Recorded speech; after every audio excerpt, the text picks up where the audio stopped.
This is a story of the union of Shiva and Parvati, Purusha and Prakriti. Ma Sati was no more, and the inconsolable Shiva picks up the burnt body of Ma Sati and starts dancing in a frenzy. Looking at his grief, Bhagavan Vishnu whirls his Sudarshana Chakra and starts cutting down Ma Sati's body. The places where these body parts fell are extremely powerful and are worshipped today as Shakti Pitas. Feeling the emptiness in his hands, Bhagavan Shiva slows down. Looking at his empty hands, he turns around and walks away to go into deep meditation. Without Sati, there is no Shiva. Without Prakriti, there is no Purusha. Meanwhile, Tarakasura was gaining in power. He was doing tapas to gain a boon from Brahmaji. The clever Asura asked that only the son of Bhagavan Shiva and his wife would be able to kill him. Brahmaji agrees and grants him the boon. Tarakasura knew that Ma Sati was no more. Thinking himself to be invincible and immortal, he starts creating havoc in the three worlds. He unleashes his evil forces against the Devas in the heavens. The Devas and the Rishis rush to the Devi and start meditating upon her. The Devi appears before them and promises them that she would be reborn to King Himavan and Queen Mena. The king and queen had done deep penance to ask the Devi to be born as their daughter. Their boon was granted, and Ma Parvati was born to King Himavan and Queen Mena. From a very young age, little Parvati had deep devotion and love for Bhagavan Shiva. As she grew up, her devotion and love kept increasing.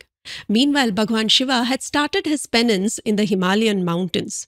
Knowing this, King Himavan and Ma Parvati went to him. They asked his permission to do seva when he was doing his penance. Bhagavan Shiva agreed. Ma Parvati hoped that with her presence, Bhagavan Shiva would change his mind and accept her as his wife. She did seva to him for months, but there was no change in Bhagavan Shiva. Meanwhile, Tarakasura had become even more powerful and he was driving the Devas out of heaven. The Devas in desperation go to Kamadeva and ask him to help them. The deluded Kamadeva agrees and he shoots an arrow of love at Bhagavan Shiva. The arrow pierces Bhagavan Shiva, who wakes up in anger and burns down Kamadeva to ashes. But he does not get out of his penance. Inconsolable, Ma Parvati goes back to her father's house. Rishi Narada visits her and gives her the idea to do penance herself. She accepts this and seeking permission from her parents, she starts doing deep penance to Bhagavan Shiva.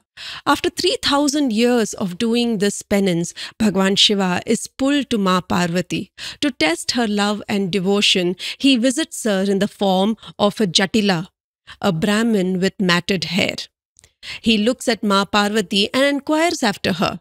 Ma Parvati introduces herself and talks about her love for Bhagavan Shiva. The Jatila is surprised and exclaims that Shiva is a wanderer, an ascetic who visits cemeteries, who is covered in ashes, matted hair and adorned with Rudrakshmala.